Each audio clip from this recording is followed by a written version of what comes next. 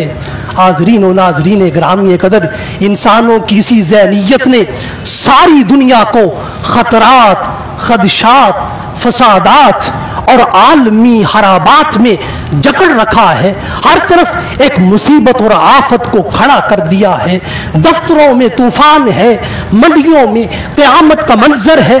آج ایک انسان دوسرے انسان کے لیے تباہی و بربادی کی علامت بنا ہوا ہے. اس لیے قرآن نے کہا بعضکم لبعض عدو کا منظر آج ہمیں نظر آ رہا ہے. طاقتور انسان کمزور انسان کو کھا رہا ہے، اس کو مٹا رہا ہے اور اس کو مار رہا ہے.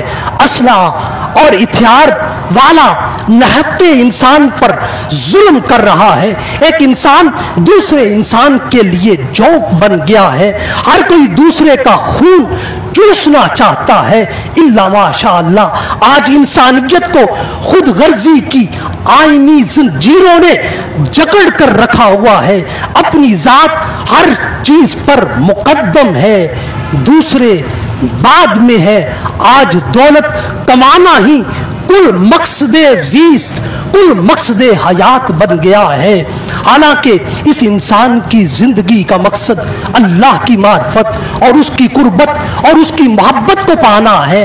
اپنا ویراں دل اس کی چاہت سے آباد کرنا ہے. اپنے ظلمت بھرے ذہن و دماغ کو اس کی سوچ سے اور اس کی یاد سے روشن کرنا ہے. اپنی بے کیف اور بے مقصد زندگی کو اس کی بندگی سے آشنا کرنا ہے. اپنے دل اور دماغ پر اس کی محبت کی حکمرانی کو قائم کرنا ہے. اس کی رضا کی خاطر اپنی ہر خواہش کو مٹانا ہے. اس رب کو پانا ہی اصل زیست اور حاصل حیات ہے. اس کی معرفت اور قربت ہی ہماری انسانیت کی اساس ہے. انسان کے ظاہر کے باہر دوسرے لوگوں کی حکومت ہے، جبکہ انسان کے اپنے اندر میں خواہشات کی حکومت ہے. انسان اپنے باطن کی خواہشات کی حکومت کا خود ہی حکمران ہے، خود ہی حاکم ہے. انسان کے باہر کی حکومت پر کوئی بھی حکمران ہو، انسان کو اتنا فرق نہیں پڑتا جتنا خود اس کے فیصلوں کا اس کے نفس کی حکومت میں پڑتا ہے. حاضرین و ناظرین گرامی قدر، انسانی جان پر اس کا نفس حکمران ہے اور اس کی خواہشات انسان پر حاکم ہے. اور انہی عوامل کی بنا پر وہ اپنے اندر کی دنیا کا انسان خود ہی حاکم ہے.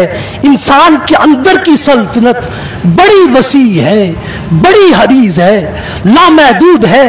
کبھی کہا جاتا تھا حکومت برطانیہ کی سلطنت کا آفتاب کبھی غروب نہیں ہوتا ہے، لیکن آج کی مادی دنیا میں جس حکومت اور سلطنت کا آفتاب غروب نہیں ہوتا ہے وہ ہمارے نفس کی حکومت ہے، ہمارے نفس کی سلطنت ہے، جس میں خواہشات کا سورج ہر وقت نصف النہار پر رہتا ہے.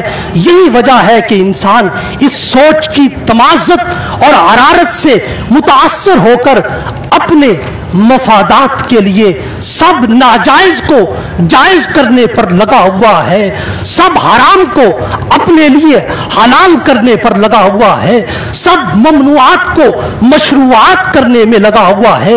اپنی جان کو فائدہ دینے کے لیے، اپنے نفس کو فائدہ دینے کے لیے دوسروں کا خون بہانے سے بھی یہ انسان باز نہیں آتا ہے، اور خود کو مضبوط کرنے کے لیے دوسروں کے وجودوں کو لاشوں میں بدل دیتا ہے.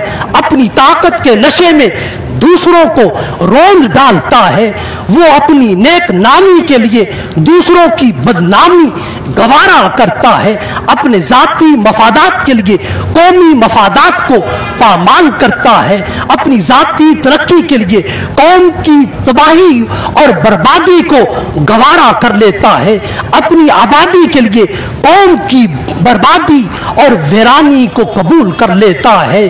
ہماری تعلیمی رسمیات بھی ان کو سنوار نہیں رہی، ہماری خاندانی روایات بھی ان کی محافظ نہیں بن رہی، ہماری اسلامی تعلیمات بھی ان کی کردار سازی نہیں کر رہی، اور تمام اعلیٰ انسانی اقدار اور اسلامی افکار اور معاشرتی اطوار اور سماجی انظار کے سامنے ہمارے نفس کی حکومت، ہمارے باطن کی سلطنت اور ہمارے اندر کے حاکم کا یہی نعرہ ہے، تم اپنے من کے راجا ہو، تم اپنے من کے راجا ہو اور اپنے نفس کے رانجا ہو۔ حاضرین و ناظرین گرامی قدر، خلاصہ کلام کی طرف بڑھتے ہوئے عرض کروں، آج کے انسان چھوٹے چھوٹے اور بڑے بڑے مسئلوں پر احتجاج کرنے والے بہت سے دکھائی دیتے ہیں، مگر اپنے نفس کے خلاف بغاوت کرنے والا کوئی نہیں ہے۔ آج انسانی اقدار کی بازیابی اور بحالی کے لیے جان کی بازی لگانے والا کوئی نہیں ہے۔ آج حقیقی انسانیت کو زندہ کرنے والا کوئی خال خال ہی دکھائی دیتا ہے۔ بلا شبہ اس جہاں میں سب سے زیادہ انسانیت کو جن ذوات نے فائدہ دیا ہے وہ انبیاء علیہ السلام کی ذوات اقدس ہیں، جنہوں نے انسانیت کو اپنی تعلیمات کے ذریعے فروغ دیا ہے، اور وہی انسانی اقدار کی حقیقی محافظ تھیں۔ ان کی تعلیمات میں ہی انسانیت کی بقا اور دوام ہے۔ انہوں نے ہی انسان کو انسان کے قریب اور خدا سے واصل کیا ہے۔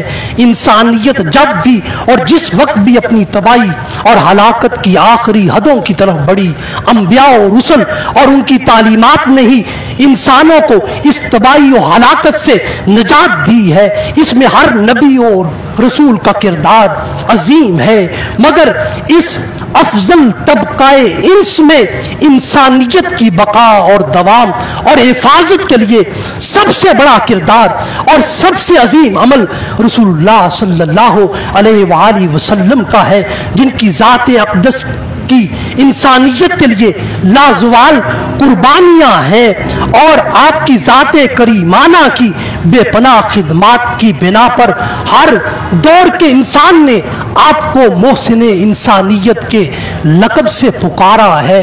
آپ نے انسانیت اور انسانی اقدار کے خلاف بغاوت کو ختم کیا ہے۔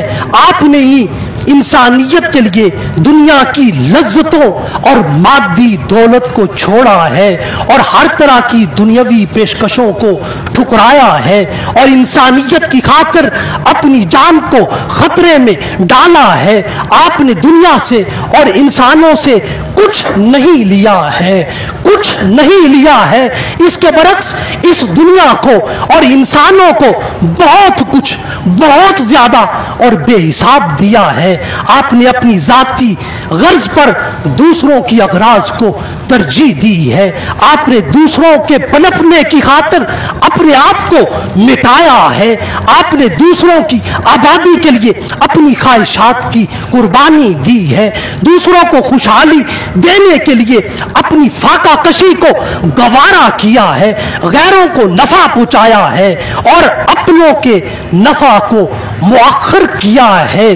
حاضرین و ناظرین گرامی قدر، آپ نے غافل انسانوں کو جن جوڑا ہے، بے خوف لوگوں کو رب کا خوف یاد دلایا ہے، اور محروموں کو آسانیاں دی ہیں، بھولنے والوں کو رب رب کی یاد دلائی ہے، نافرمانوں کو رب کا فرما بردار بنایا ہے، سرکشوں کو رب کا اطاعت گزار بنایا ہے، نہ جھکنے والوں کو رب کی حضور جھکایا ہے، تکبر کرنے والوں کو عاجزی سکھائی ہے، بد کرداروں کو صاحب کردار بنایا ہے، بے سیرتوں کو صاحب سیرت بنایا ہے، بد خلقوں کو صاحب خلق بنایا ہے، بد عادتوں کو نیک خصلت بنایا ہے، گمراہوں کو صاحب ہدایت بنایا ہے، بے ایمانوں کو صاحب ایمان بنایا ہے، راہزنوں کو راہبر بنایا ہے، جاہلوں کو تعلیم یافتہ بنایا ہے، تہذیب سے عاری لوگوں کو